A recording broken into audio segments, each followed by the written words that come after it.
Hello all, welcome to the Lunar Sea Spire Cartoon Fan Podcast. This is episode 300, and today we're doing something a little different. Today we're trying to figure out who's going to win in a fight between She-Ra from She-Ra and the Princesses of Power, Steven from Steven Universe, and Aang from Avatar the Last Airbender. I'm GC13. I'm Sophia. I'm Ken. And I'm David.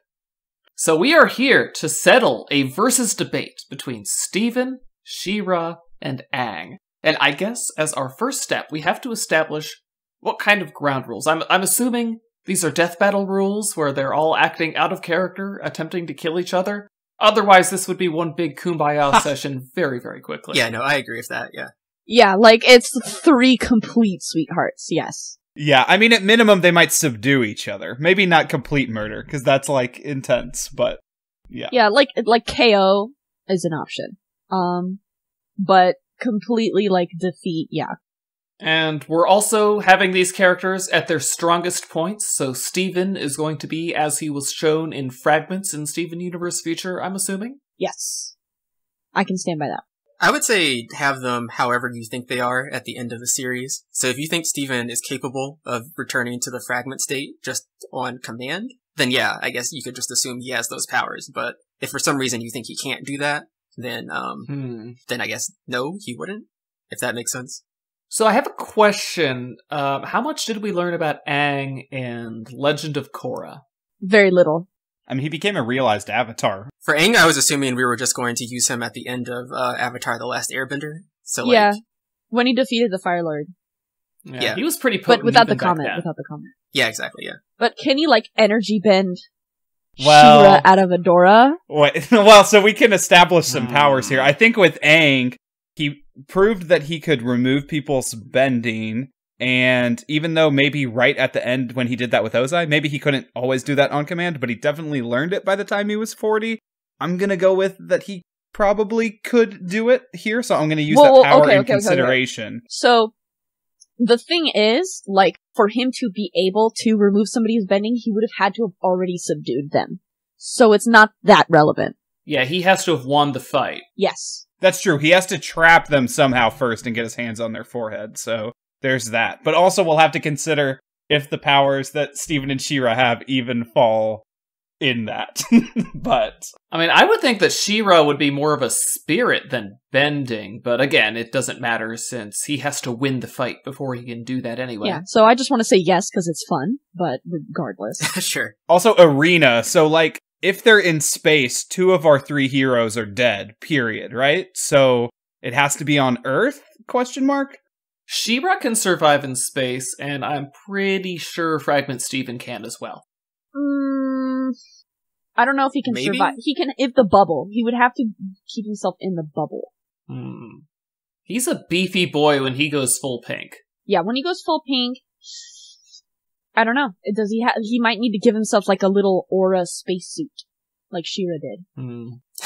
But we're not having it in space. We're not having it in space. Yeah. I mean, like, how can you airbend in space? Like, it's not gonna happen.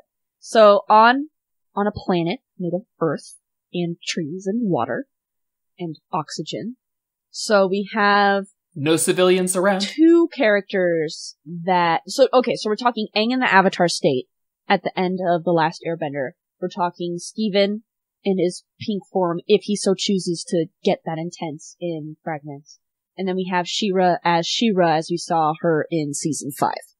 Jumping around in space. Okay, so She-Ra, I think, is also important to, like, nail down exactly what version, because in the last episode, in the last few minutes of She-Ra, I think she's a lot stronger than she is throughout the rest of the series, after they unleashed the magic that was hidden in the center of Etheria. But they don't really show us how. Aang, I think, of the 3, has the most consistent power level. He doesn't, like, somehow lose his ability to bend any element or bend in a certain way because he's, like, emotionally compromised. His powers aren't very... Well, the Avatar state is. So, let's say this is Aang able to get into the Avatar state at will, is what we can agree on. Yeah. And he's very I vulnerable. believe he can do that by the end of the series. Yes. So yeah, I think that's reasonable. Yeah. So Aang probably has the most consistent powers. Both She-Ra and Steven kinda have their ups and downs, with them being much more powerful depending on the emotional state that they're in. So do we want to put it on like even playing fields, or do we want to include that as a factor? Well, I mean, if the fight is on Etheria, then like what Ken was saying with She-Ra, then she would have access to the heart of Etheria and that like unbelievable amount of magic. But if not, I mean, I don't even know. Like, I have to think, how do these three even exist in the same universe, right? And what if they're on Earth? This is such like such like a nerdy thought process, but it's like it is necessary. But it's very necessary.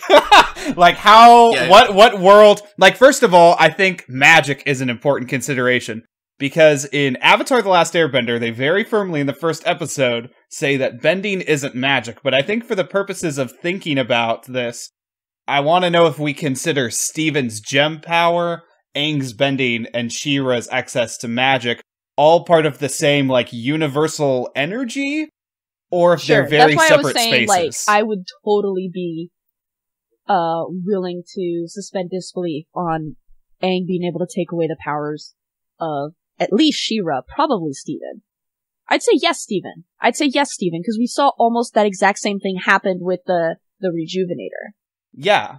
I mean, if he can reach into, like, if, Aang's is a very, like, spiritual world where the energy is sort of everywhere. So I can imagine that you could, like, block a gem's chi, perhaps, as well as maybe entirely remove it. But whereas removing the energy from She-Ra would just result in Adora, I think he would kill Steven if he, like, shut down the energy. No, he would just be like how we saw in the movie. He would just be like how we saw in the movie. He would kill Steven. It was partially functioning then, though. It was still, like, glowing a little bit. I think in the movie, Steven lost his magical abilities, but he still had the gem providing enough power for him to have normal boy body.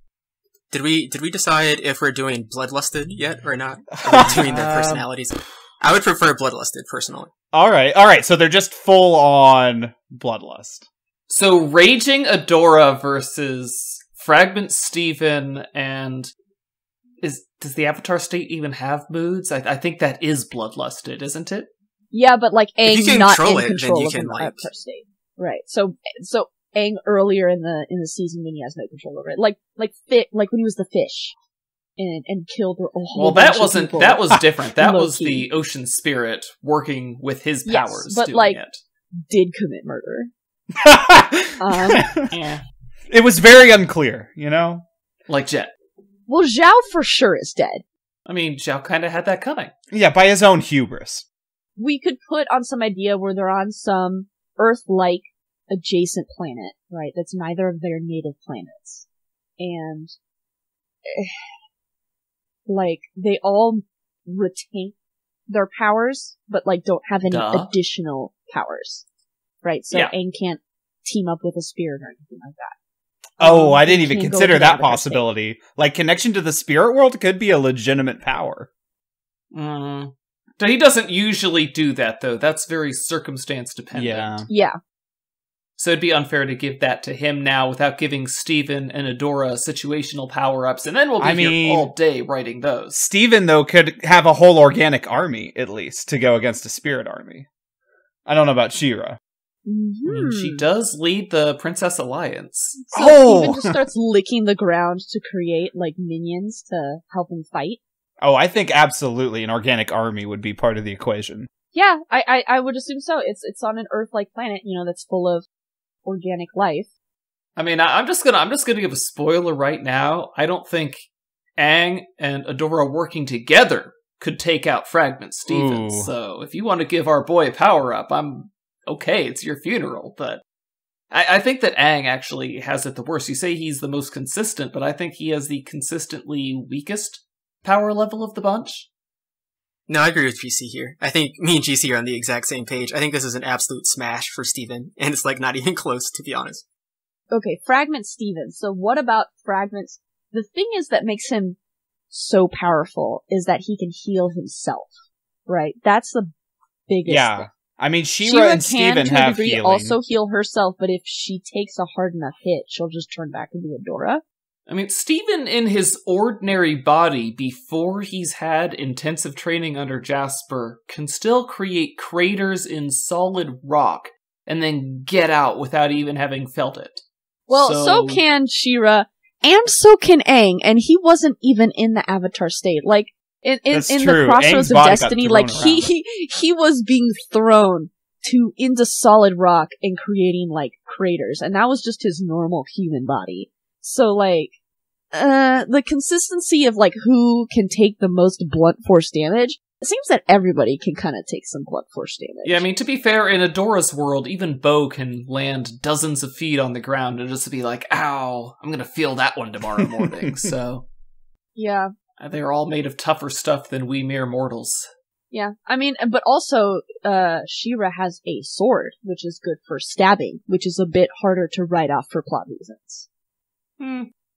Her range, her anti-air ability is very poor, and Aang and Steven both have this annoying tendency to not let you touch them if they don't want you to. Well, so that's what I was thinking with Steven. Yeah, Steven has his bubble. I think, like, with Steven, you would have to get a really good, really accurate shot to his head to knock him out. Because he can be knocked out. Yeah, because, well, otherwise, he can manipulate time. I mean, Steven has evasive powers from his mom, right? Like, he can just slow down time, so he has complete time to figure out whatever he wants to do. And if he's in bloodlust mode, then I guess he can just go snap either of these two's necks. I mean, alone, yeah, the slowdown time, that was the time manipulation power is really overpowered, to be honest. Like, that alone gives him the ability to basically deal with the problem even passively if he wants to. However, if we're going to say that they had to have shown in show that they were in control of it, he never showed to be in control of it. So maybe he doesn't know how to slow down time all the time. Yeah, because if Steven can slow down time, instant winner. If Steven cannot slow down time, it's a little bit more level on the playing field. We seem to be focusing an awful lot on Steven. I mean, I'm just wondering, what defense other than sheer toughness does Adora have against Aang just deciding to cook her with fire spray? She seems resistant to most types of damage and can heal herself. Yeah, I think magic mode She-Ra is pretty resistant to elemental powers. I don't know. I guess I don't think she could take on, like, extended blasts of fire, but she could resist it for at least a few seconds, I think. Like, if Aang went just full Avatar Fire Blast onto She-Ra, like, I think after about 5 seconds, she's probably getting cooked, but she'd probably be okay up until then.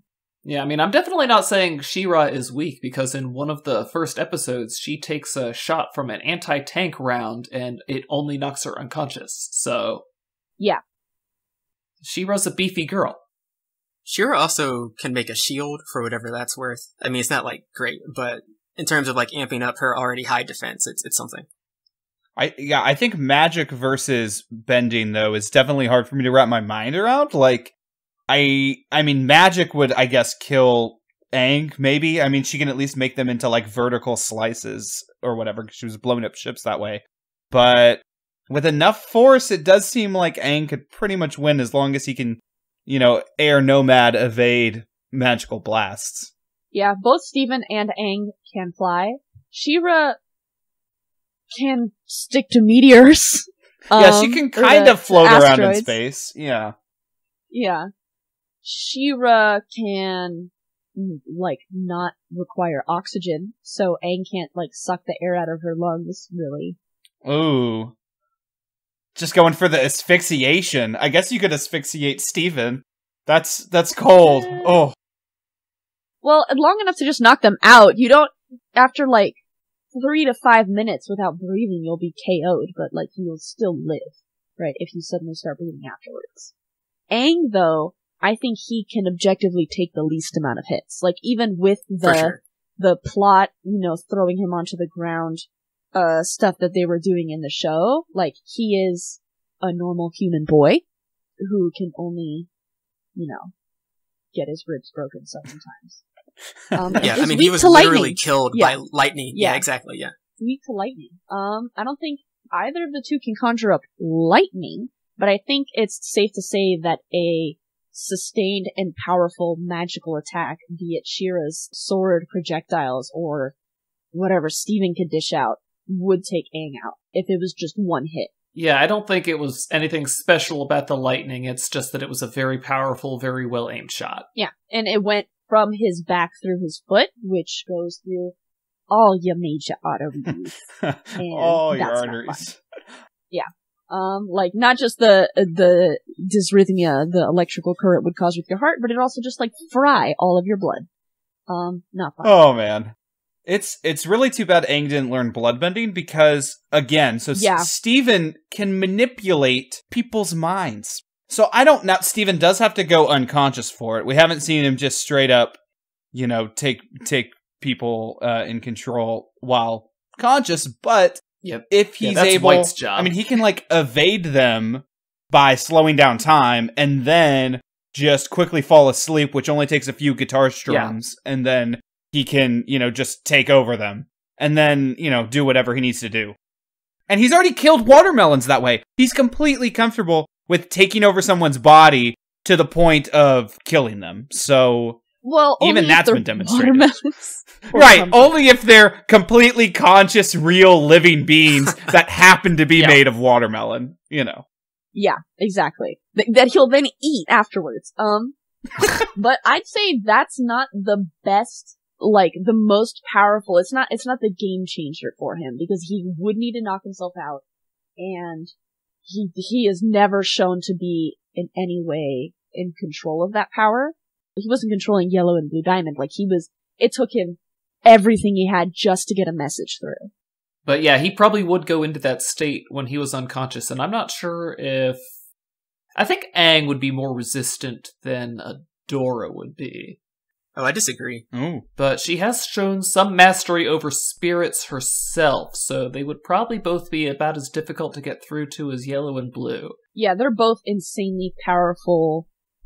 So thinking Aang in their sort of emotional resilience and mental strength versus She-Ra.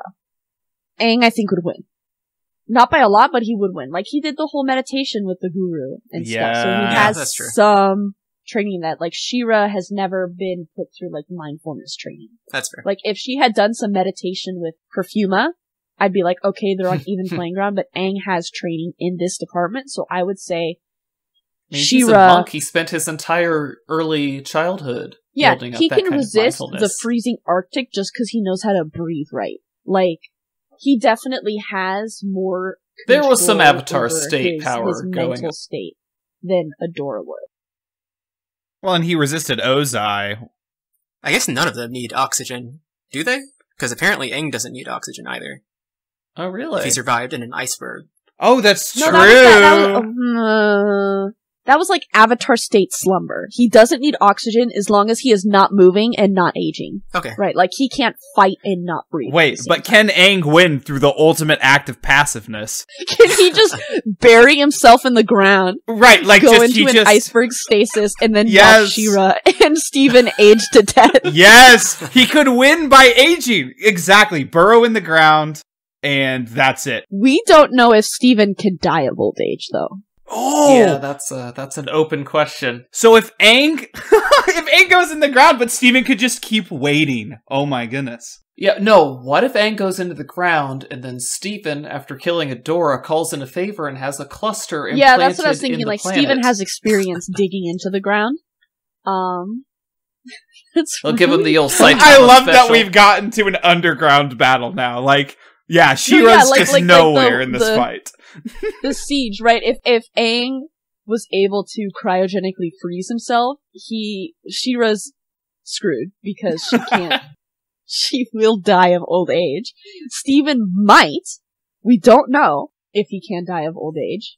Probably can't, because that would be whack. Like, now just... Yeah, because then what happens to the gem? Like, pink Steven running around, like, permanently traumatized. Just screaming at people whenever they say hi to him. Wait, yeah, what if the gem lives? That could be, I mean, what counts as Steven living? Like, what if they kill his body, but they don't shatter the gem, and now there's just pink Steven forever? So Steven has 2 lives, like a video game character? Right, like he might have 2 chances to win this fight, which again puts him at the top. I don't know. Although She-Ra and Aang live forever through their reincarnation cycles. Oh my gosh. So you can never truly kill them. Well, okay, so imagine Because the only person who can truly disable a gem without shattering it is another gem. You have to bubble it, which was never completely addressed. I don't know. Like, if you defeat Steven, are you gonna have to shatter him? Like, in his process of his body dying, are you gonna have to take care of his gem too? Well, we see what the gem is like when it's separated from Steven. So if his body died, then presumably, if the gem does anything, then it's just going to be that, like, weakened, barely unable to survive, I guess, unfinished fusion of Steven, which is pretty easy to defeat, I would imagine. Oh no, I'd say, like, batshit crazy, rage gem Steven might have a better chance at taking out She-Ra and Aang together, because he's now out for blood. I do have just a statement, an addendum to our rules, I should say, since we're talking all of this stuff about Steven's gem. Mm-hmm. We're assuming that Aang's ability to earth and crystal bend does not mean that he can just crush Steven's gem from a distance, right? I just had that same thought, and here's the thing. King Boomy was able to bend that crystal-like thing that was apparently also edible, but, like, all gems are made of completely earthy material, right? Like, they are made of compressed... I mean, we see it, right? That's how the injectors work. They actually use the material of earth alone, just good old rock. And now I'm thinking that Steven completely loses this battle, at least against Aang, because I'm you know what? I'm voting in the category of that he could just rip Steven apart in an instant with I'm convinced, honestly. I hadn't thought about that at all. Yeah, Aang can crystal bend Steven's gem out of him. I mean, just completely destroy the gem. Maybe even beyond a point of shattering. Like, he could just... powderize it right then and there. Yeah. I don't know. Remember, none of those things that they bend have wills and power of their own. Yeah. So... yeah, but can gems defend themselves? That gem is very strong and is attached to somebody who knows how to use magic. It's also diamond. It's like physically the hardest material on Earth. It's also not clear that Aang would know to even try to do that, which is another thing. I don't know, like, how much knowledge these people have. Part of Death Battle rules is that they have no prior knowledge of each other unless otherwise stated in canon. So if Steven has his shirt on... yeah, then Aang wouldn't try that. As long as Steven has his shirt on, he's safe, right? Until his shirt flows in the wind. I would say after a couple minutes of fighting these two, it would be... I don't know, because you'd see his gem glowing. Well, and Aang can feel. He demonstrates the echolocation, so he would echolocate that earthy material. It's not echolocation, he's not screaming. Oh wait, yeah, it's not echolocation, except for in the Ember Island Players version. It's seismic vibrations. Yeah, seismic detection. Sonic vibrations! He's a living seismograph. But no, I think it should work like items do in Dungeons & Dragons, where if it's unattended, it has one difficulty to destroy, but if it's being held by a character, then the character makes it hard. Basically, just being attached to that character makes it harder. Yeah, I think if, like, Aang managed to gain the knowledge that Steven's gem was Earth, right? Because he would seismolocate and figure it out. And maybe Steven, like, screams for the crystal gems, and he's like, crystal, just echoing in his head. Isn't that redundant? He could just, like, punch Steven's gem through his back or something. I don't gosh. know. Again, I think the fact that it's attached to Steven might have something to say about that. Steven's very magically strong himself. He should be able to resist whatever Aang tries. It's just like we're letting Adora magically resist fire. I mean, he wasn't able to resist White Diamond's giant fingernails. Yeah, well, I do think what Sophia said. So maybe Aang can't maybe he can't destroy the gem straight up, but he would be able to remove it because White Diamond's fingernails removed the gem from Steven, no problem. Yeah, he would pull it out, and in that sort of moment of confusion. She's enormously strong, though, and had him in her power the whole time. I mean, I guess White Diamond is physically strong. I don't know how strong her nails were. I guess they could have been made of diamond as well, if we're gonna dig into it. I mean, what else would they be made out of? Yeah, very true, very true. But Aang Avatar State can, just rip open the earth and volcanoes spewing, and, it's a pretty big deal. Yeah, I'd say for being able to dish out just raw power, Aang and Steven are pretty evenly matched. But when it comes to being able to take blows, Steven and Adora or She-Ra are pretty evenly matched. Aang can't take a lot of blows, but he can dish out a lot of damage. She-Ra can't dish out that much damage, but she can take a lot of hits. I think Steven can take more than She-Ra can. Especially if you give him his bubbles, like, for sure. Yeah. I mean, is there anything secret we're missing about She-Ra? Because I feel like now Steven and Aang have had their moments in the spotlight, but I feel like She-Ra is seriously lacking in. What I would say in favor of She-Ra is, if she has the Heart of Etheria boost at the end, like, she comes out, she doesn't do much, we don't see her for very long. She's able to, like, terraform, like, this very large area. She's basically able to, like, nuke a satellite that's in orbit, like, instantaneously, with, like, plants and crap. So, I mean, that's actually an incredibly, I think, valuable feat. And she could take out Aang, like, pretty effortlessly if she's able to do that on command. I don't know what that would do to Steven, necessarily. Yeah, I mean, like I said, you would need to be able to subdue your enemy long enough to either knock them out or kill them. With Steven, if you manage to separate his gem and his body, that's like the perfect window to take him out, because his body's not going to be able to do anything on its own. Now it's just a human being. And then the gem, you would either bubble or shatter. Here's my pitch. What if the Heart of Etheria in this scenario is Steven's gem, and Adora / She-Ra realizes that she can just pull the magic, source it from there, and rip it out of his gem? I'm just saying. Anything's on the table. Hey, what if I just took this part of the script that says Steven wins and I just erased that and wrote She-Ra instead?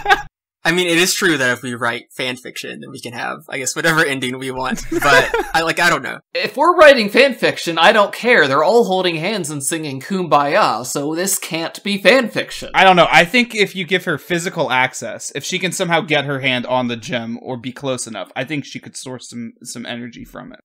Yeah, I can agree with that too. Like, if it's all the same vein of magic and they're able to influence each other one way or another, we could say Aang can energy bend the powers out of She-Ra and Steven, and then She-Ra can source power from the magic in Steven's gem, and Steven can probably influence them psychologically. I don't know. What are Steven's magical influences on others? It would be the organic life control is all I can think. Yeah, but that goes without saying. Like, they are also alive. Right.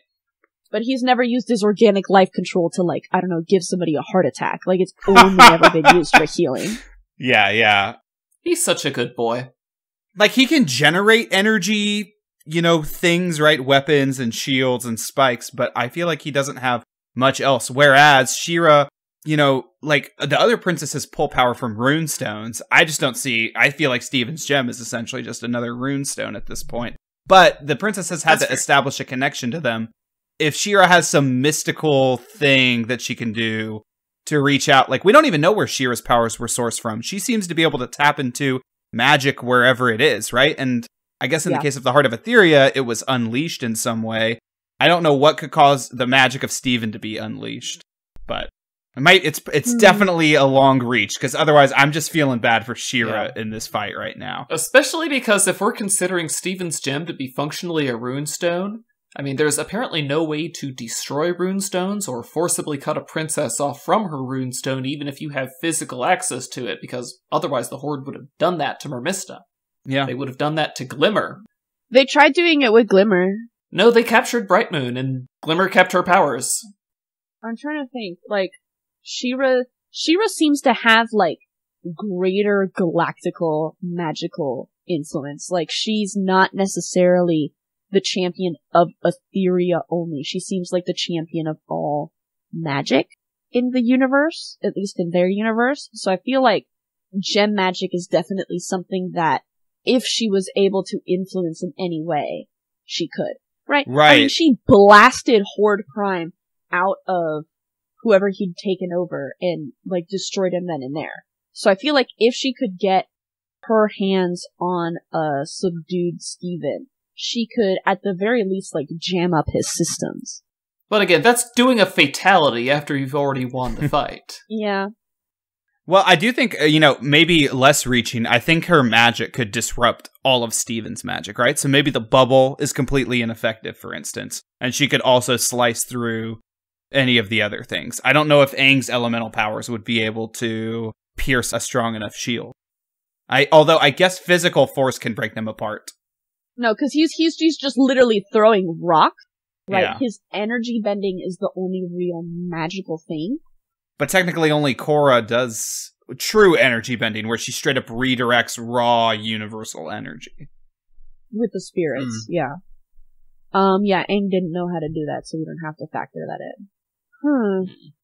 I mean, she gets too close to him. He can do that screaming stuff. That's pure sonic damage. That's not magic. That's just... He's just making their ears bleed. Very loudly. Yeah, I would say... Okay, so this is gonna start... This is not my final verdict, but it is starting to push towards what I'm going for. Aang, while insanely powerful, is not gonna last long. Because his Avatar state powers do not really heal him. They make him a very big threat, somebody you'd concentrate on first. They make him a huge threat. So if the battle's gonna last a very short time, Aang probably has a better advantage, but he can't really take that many hits, versus both She-Ra and Steven can take some pretty intense hits. Steven has shown to take crazy nasty hits, and it may stun him for a while, but I don't think we've seen them knock him out in future, have we? No. I mean, the last time he was knocked out, I think, was when Yellow gave him the foot stomp. Yeah, when she stepped on him. So, yeah, but She-Ra, on the other hand, has taken hits hard enough to put her back in Adora. So, I feel like Steven is not the hard winner, but he does have an advantage. It's more like, now because the floor is pretty even with these guys, like, now the context of the battle matters a lot in who's gonna win. Like, you could easily have She-Ra or Aang win if there was something against Steven in one way or another, or something in their favor. I don't see Aang winning in any situation. I would say, so the path for She-Ra winning, in my opinion, is that if Aang somehow is able to just instantly crush Steven's gem, or like remove it, or do whatever to immobilize Steven, then She-Ra wins versus Aang in a one-on-one fight, in my opinion. And then short of that, I think Steven really can just crush the other two. Whether, I guess, She-Ra has Heart of Etheria or not. I think by end of Steven Universe Future, Steven probably can control the time thing. We don't have, like, direct confirmation about that, but I think that's a reasonable enough assumption. And then he can, like, hit hard enough that he can pretty solidly kill the other two. So, yeah, I think Steven is the winner here. And then She-Ra has a path to victory, but it's very narrow. And then I don't see any situation with Aang winning, personally. Well, if Aang explodes a volcano, right, and floods the both of them with lava, if he can pull that off... Oh, well, maybe. Right. But he has to pull it off fast, right? Because again, Steven's time thing is everything. It's everything. Yeah. Like, I think Steven's time thing could only really kick in if he was pushed to that level, right? So if, Aang just took out She-Ra because he just, like, threw half a volcano on her, and Steven's running away from it, like, he may be able to tap into that power. Yeah, I would say if Aang can explode or erupt a volcano and direct the lava onto his two opponents fast enough and accurately enough, yes. Like, if he can deal a super hard blow very accurately right at the beginning, he could probably end up on top. Short of that, he's got a huge disadvantage. Because, yeah, both She-Ra and Steven can deal some intense damage on him, and again, they only really need to hit him hard once, and he's out. Yep. Poor Aang. Why do avatars have to be so fragile? Right? It just takes a little bit of mercury. What? Whoops. Okay, my pitch is Aang, for me, if they don't start out within, just like 5 feet of each other, right? Like, if the context for this battle starts them off far enough apart, I'm still behind the idea that Aang can go completely hidden in the earth, and then they will, if not dying, will become bored. I don't think they can stay in rage mode forever. Steven still needs to eat, make sandwiches, hang out with Connie, like do some stuff, might go back through his dimensional portal, assuming this is all in some other dimension, because he heard he had to kill 2 people to save the world, and then he just got over it and did it. And She-Ra easily will get bored. I mean, Adora, we know she's dumb. I love her, but she's ADHD queen. She is not sitting there for a long time. Like, no. I mean, if Aang just disappeared, yes, right? Like, they would have to 1v1 each other. And I think She-Ra versus Steven, right? So if we're just gonna now go on, like, the 3 combinations of the matchup. So She-Ra versus Steven, what are the unique advantages and disadvantages in this situation? They can both heal. Much stronger than her. Steven is crazy powerhouse. But if Adora was on Etheria, they might be more evenly matched as far as damage they can dish out or just influencing the world around them. I agree with that. Yeah. I feel like Steven has an advantage in that situation. Because, he can take a bunch of hits, but Adora, after a couple, might get put back into her Adora state. And then, I don't know, Steven can just grab a shovel and go after Aang. The shovel is just, he's presuming they're already dead. Oh my god. Yeah. And then, so then Steven versus Aang. Yeah, I think the same applies. Definitely Steven wins that one. Unless earthbending. Unless Aang can get a volcano off, right, and throw him into the Earth's core or something. Or if he can remove the gem out. I mean, he could get the gem out and just have that happen over a volcano. That would be convenient. And then the gem can just tumble into, or a fissure in the earth. If Aang can stay untouchable long enough to figure out that Aang's gem is made of crystal and figure out how to bend it, he may be able to get an upper hand long enough to truly dispatch Steven. But unless those things play along, I think Steven definitely has the advantage over Aang. And then Aang versus She-Ra. Interesting. Yeah, I want to give that one to Aang, actually. Yeah, I think he could hold her off long enough and then take her power away. I feel like this is the most physical of the fights. Yeah, earlier I said I couldn't see Aang beating She-Ra, but yeah, now that I'm thinking about it, I think it's maybe a little closer than I think. I think She-Ra can take a lot of hits from him, and definitely if She-Ra can land one hit on Aang, I think it's over. But he can keep her at bay. Yeah, he's a master of evasion. Yeah, Aang is slippery. Yeah. Yeah, Aang is slippery and can fly.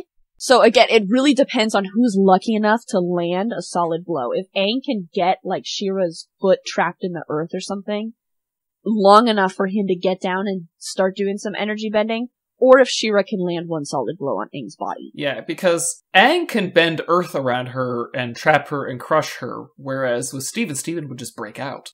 She-Ra could also break out. Yeah, I mean, she's pretty strong. Maybe not as quickly, but I'd say for sure she can destroy boulders. She has, in the first season. Shatter boulders easily. Yeah, and she could magic shatter too. Like, I don't know if we explicitly saw it, but I just imagine seeing her trapped in the same way that Ozai was trapped. She could just kind of glow and, do an energy pulse, a magic pulse, and get out.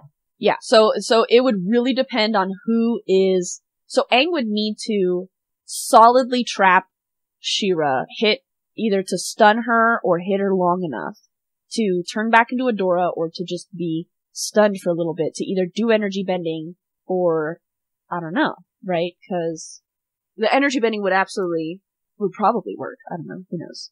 Or he could just kill her. So yeah, Aang and She-Ra, I would say pretty evenly matched. It's not going to be a long fight though. Yeah, Aang versus She-Ra is definitely the most interesting one-on-one. Yeah, because Steven's just so crazy overpowered. Like, even without the time manipulation, he can take so many hard hits and can dish out so much damage. This is true. Alright, so do we have final verdicts? Well, my final verdict hasn't changed. I think Steven takes this one. Yeah, I'd say if he had odds stacked against him, one way or another, for example, if he did not have as much control of his powers as we originally thought, if he was on Etheria, or if, I don't know, he was in the spirit world, he might not be able to hold them off as well. He may lose the upper hand and be defeated. If Adora and Aang teamed up against him... Ooh! Hunger Games it. They team up for a time. That's good. So, now we can't even have final verdict, because Because now we can have the idea that they team up, and now we have to consider all 6, or how many pairings are there? Or I guess it's still 3 pairings. Steven teaming up with anybody else is no brainer, but the two against Steven. Could they win?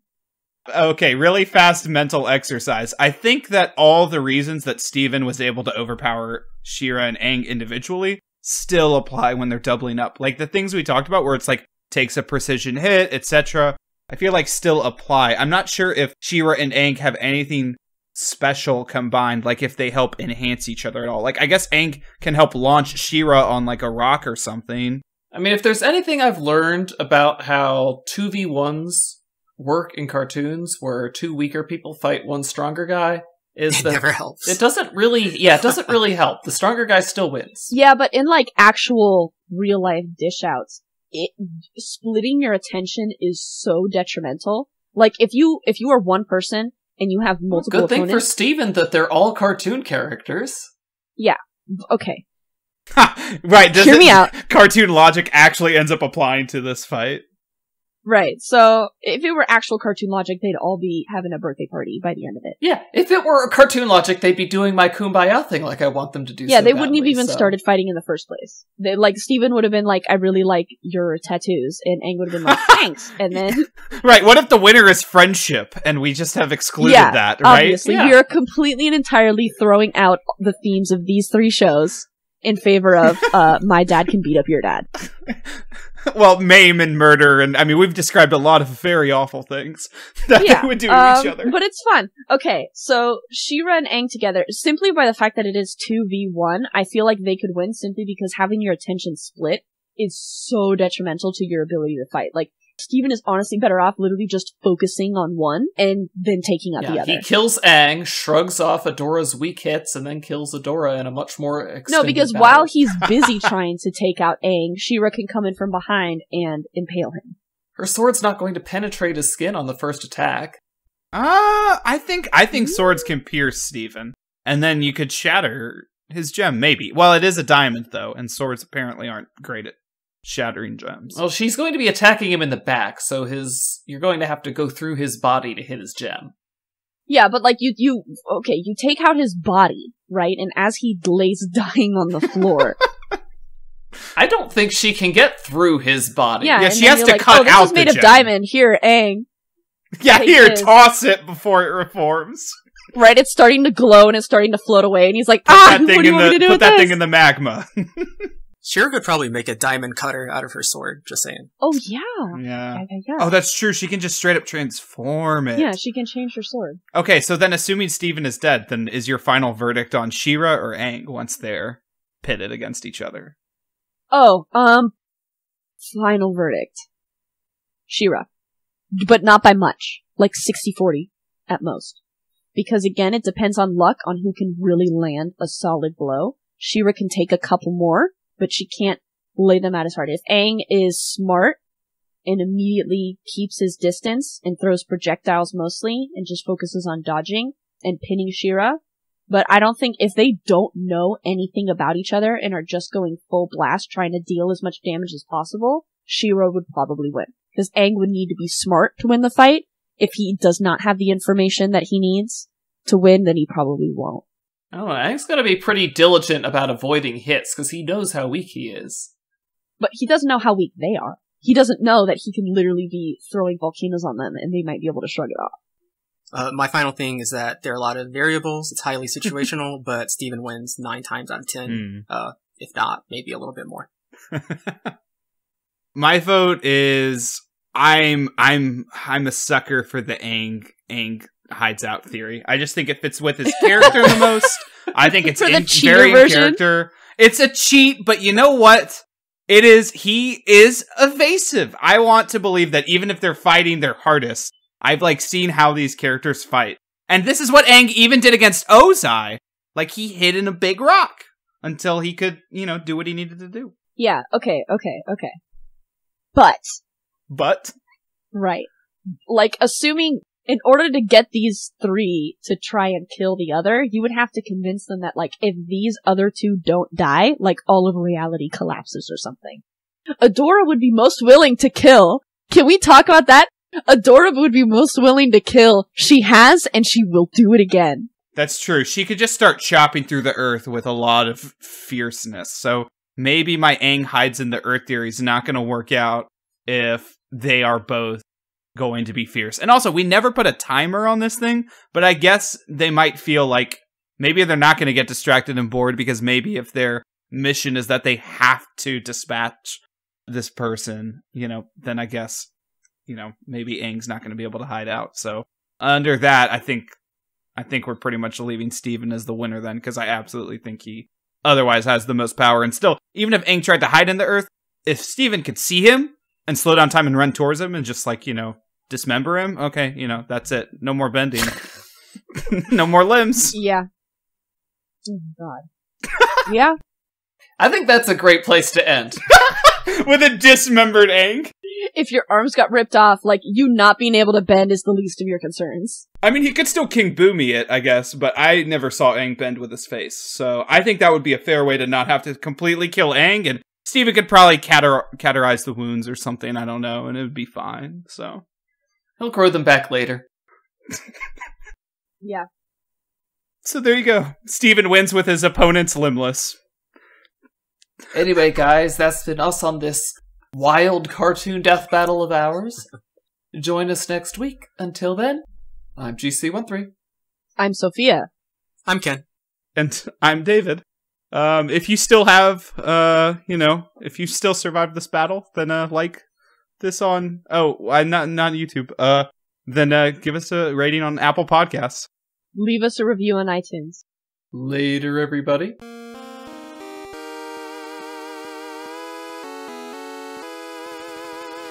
Our opening and closing music is by Mark Soto. For more cartoon-related content, please visit lunarseaspire.com.